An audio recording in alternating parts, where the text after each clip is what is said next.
Get ready for a chilling deep dive, one that hits close to home, literally. We're about to explore a haunted office in Java, Indonesia. Haunted office paperwork, scary coworkers, what's scarier than that? Well, imagine getting your files from a ghost. Okay, that's a bit much, but you get the picture. Our source for this deep dive is a YouTube video, really captivating, called Akhirnya Part 47 Gaya. It's a catchy title. Who made it? It's by Nadia Omara. And what makes this video so special? It features a first-hand account from a woman named Dinda, who worked in this haunted office. So it's not just some spooky story, this is real life, right? Absolutely, and that's what makes it so compelling. Dinda worked at a company called CVN, which was like a smaller branch of a big import-export company. Okay, so we're talking about a regular office setting. You'd think so, but here's the twist. CVN's office was an old, luxurious house that had been converted. Think marble countertops, chandeliers, the works. So not your typical cubicle farm. Not even close. Even Dinda describes it as a setting straight out of a classic Indonesian film, you know, those ones from the 70s and 80s. It's funny how those old movies always have that specific aesthetic, but it adds an interesting layer to the whole haunting thing, doesn't it? Absolutely, it heightens the contrast. You've that luxurious setting, but then, bam, unsettling events start happening. It makes the ordinary seem much creepier, you know? Imagine you're making your morning coffee in this lavish marble kitchen, expecting luxury, but Instead, you're hit with the stench of rotting flesh. Whoa, talk about ruining your breakfast. That's actually how it starts for Willie, the company accountant. This initial encounter, brief as it is crucial. It's a classic ghostly tactic, using a powerful, disturbing smell to unsettle someone, to make them doubt their senses. I can see how that would be effective. A smell like that can really mess with your head. And to make matters worse, when Willie's colleagues come to check it out, nothing. The smell vanishes. No trace. Okay, now that's just creepy. It's like the ghost is toying with them. Exactly. And because it's such a subtle event, easily dismissed, it lulls them into a false sense of security. They have no idea what's in store for them. This incident with the smell, it's like a warning, a little taste of the strange events to come. And speaking of strange events, we have to talk about the first overnight stay.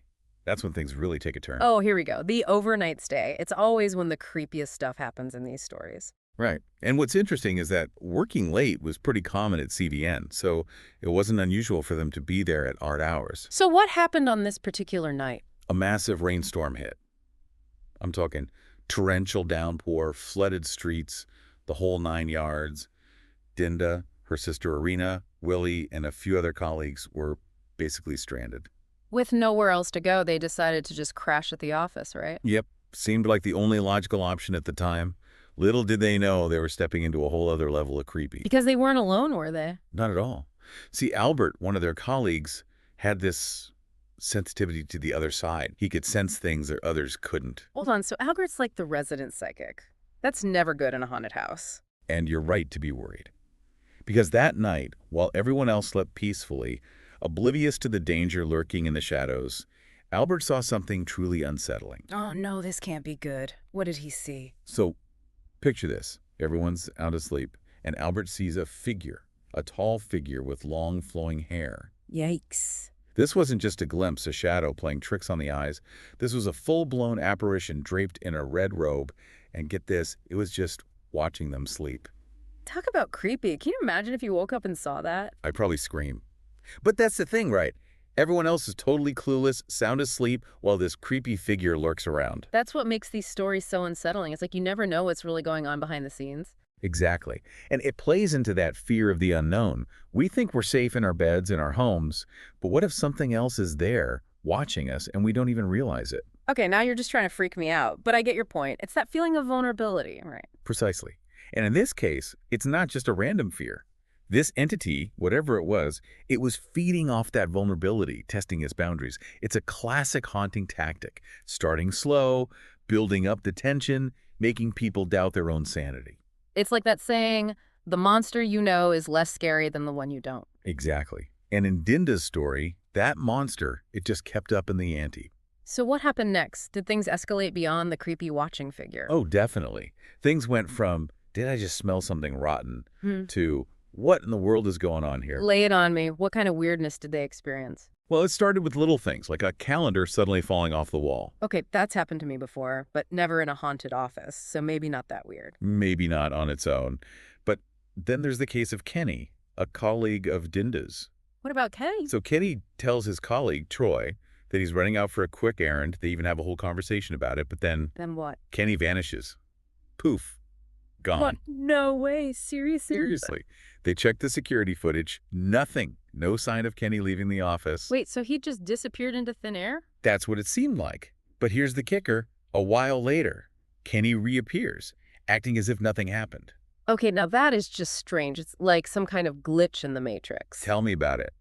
It's a perfect example of how this entity or entities were messing with their heads, their perception of reality. And the weirdness doesn't stop there, does it? Oh no, it gets weirder. Dinda starts hearing gamelan music. Gamelan music. Refresh my memory. What's that? It's traditional Indonesian music, often linked to rituals and ceremonies. But here's the thing. No one else could hear it except Dinda. Okay, that's a little freaky. Like, is it the house? Is it targeting her specifically? Yeah. So many questions. It was then, as if the phantom music wasn't enough, she stumbles upon a giant pulsating egg. Whoa, hold on. A giant egg? Like, how giant are we talking about? Think ostrich egg, Yeah. maybe even bigger, and it's throbbing, pulsing with this weird light. Okay, yeah, I'd be freaked out too. I'm surprised she didn't just run for the hills right then and there. Right. But she tries to rationalize it, thinks maybe it's some kind of office prank, so she calls her sister over to see it. Oh. When they turn back, the egg is gone. Vanished. Of course it is. It's like in those horror movies, right? The creepy object is there 1 minute, gone the next. But it gets worse, doesn't it? Oh, it always gets worse. You see that giant egg? It hatched. It hatched. Oh no, don't tell it. It hatched into A giant centipede. Ugh, you've got to be kidding me. A giant centipede just casually strolling around a haunted office in Indonesia. That's a whole other level of nope. And just as quickly as it appeared, the centipede vanished, leaving Dinda and her sister to question what they just saw. I'd be questioning my sanity at that point. But it sounds like Dinda was a prime target for this spooky stuff. You could say that, like when she's working late one night and she feels something pulling on her hair, and she looks at the reflection in her computer screen, Oh, I don't like where this is going. and she sees the shadowy figure reaching out towards her, Yeah. and then blackness. Yeah. She passed out. From fright. She wakes up to her colleagues, telling her she'd been singing opera and yelling, basically possessed. Okay, now that's terrifying. It's one thing to see a creepy figure, but to be possessed by it, no thank you. So it's targeting them individually now, not just messing with them as a group? You got it. And it's not just Dinda. Evan finds a trail of dirt as if something was dragged through the office. Riano sees two Victors. Hold on, two Victors, as in seeing double. Yep, seeing double. And then Arena sees two Tommies. It's like the haunting is becoming more blatant, more in your face. It's like the entity is turning up the dial, right? From subtle scares to full-on paranormal activity. And speaking of turning things up a notch, didn't you say something about their boss, Pac Ben, and a car ride? Oh yeah, I'd almost forgotten about that. This one's a real head-scratcher. So Dinda and Arena are driving home one night, and they see something truly bizarre in Pac Ben's car as he drives ahead of them. What did they see? A figure with a long tongue just casually chilling in the back seat. They try to get his attention, but it's like he's in a trance, totally oblivious. Okay, now that's just creepy. A long-tongued figure hitching a ride. What is this? A supernatural taxi service? Something tells me we're just getting started. A long-tongued passenger. That's a new one. But we left off with Kenny disappearing, right? What happened there? Ah, yes, Kenny. That's where things took a darker turn. Went from unsettling to genuinely disturbing. Because he never came back after that, did he? No, he didn't. He went back to that office alone, said he'd forgotten something, and that was the last anyone saw of him. And security footage? Just like before, showed him entering but not leaving. They found his phone inside, but Kenny was gone. Talk about a mystery. It's like he just vanished into thin air. Did they ever figure out what happened to him? That's the thing about this story. It's full of unanswered questions. But Kenny's disappearance, it really shook Dinda and her colleagues. It made the whole thing real, you know. This wasn't just a spooky story anymore. It was serious. Absolutely. Someone they knew was gone. What did they do? They searched, of course, retraced Kenny's steps, and found his motorbike abandoned near the office. But that's where the trail went cold. So frustrating. It's like the answers were right there, but just out of reach. Exactly.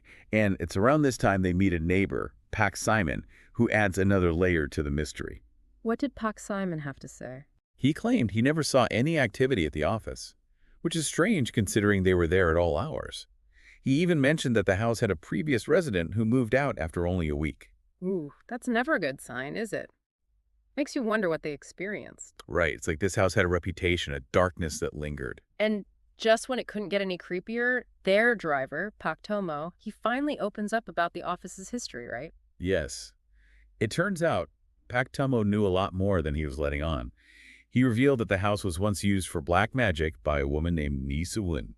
Hold on, for real, black magic, this sounds intense. It gets wilder. Pak Tomo said she was killed in 1979, and the office, well, it became haunted by her victims and the spirits she used in her rituals. He even mentioned the backyard where they found Kenny's motorbike was once a pool used for these rituals. Okay, now it all makes sense. The creepy crawlies, the possessions, it's like pieces of a puzzle falling into place. This wasn't just any haunting, it was deeply rooted in the history of the house itself. Exactly. The house was like a sponge soaked in dark energy, attracting all kinds of negative entities. No wonder they decided to move. I wouldn't have stayed a minute longer in that house. Well, they tried to have a cleansing ceremony before they left. You know what they say, never try to outsmart a ghost or something like that? Right. And this cleansing ceremony, it's like it just angered the spirits even more. Paktomo started acting strangely again, staring at the ceiling, his hands clenching. Albert, with his sensitivity, he saw entities everywhere, even when sleeping near Willie. Oh no, this is giving me chills. So what happened? Did they manage to cleanse the house? Things spiraled pretty quickly after that. Albert became possessed, speaking in a strange voice. And then a Pokong appeared. A pokong. Okay, I have to ask, what's a pokong? Picture this. A figure wrapped in white burial cloth, its face exposed. It's a common figure in Indonesian and Malaysian folklore, often representing a restless spirit. Okay, that's a terrifying visual. I'm getting chills just thinking about it. So it's safe to say the cleansing backfired spectacularly. It did. And it didn't stop there. One of Dinda's colleagues, Sean, he was suddenly dragged across the room by an unseen force. Whoa. Okay, this is officially the stuff of nightmares. I'm surprised they all made it out of there in one piece. It was definitely a close call, but eventually the police arrived and they all got out safely. Thank goodness for that. So what happened to the house? Did anyone ever go back? They moved to a new office, understandably wanting to put the whole experience behind them. And during their investigation, the police found human remains buried in the backyard, just as Paktomo had described. Wow. That's both creepy and incredibly sad. This story took us on a roller coaster ride, didn't it? From unsettling smells to full-on paranormal activity, it's a reminder that some places have a darkness that's deeply ingrained. It definitely makes you wonder about the stories hidden beneath the surface of the places we inhabit. And it reminds us to be respectful of local beliefs and traditions. What might seem like just a spooky story could be someone else's reality, their lived experience. Absolutely. Thanks for joining us for this chilling deep dive into the world of haunted offices, Indonesian folklore, and the power of places with a past. We'll see you next time, but until then, sleep tight and maybe think twice before working late. You never know what might be lurking in the shadows.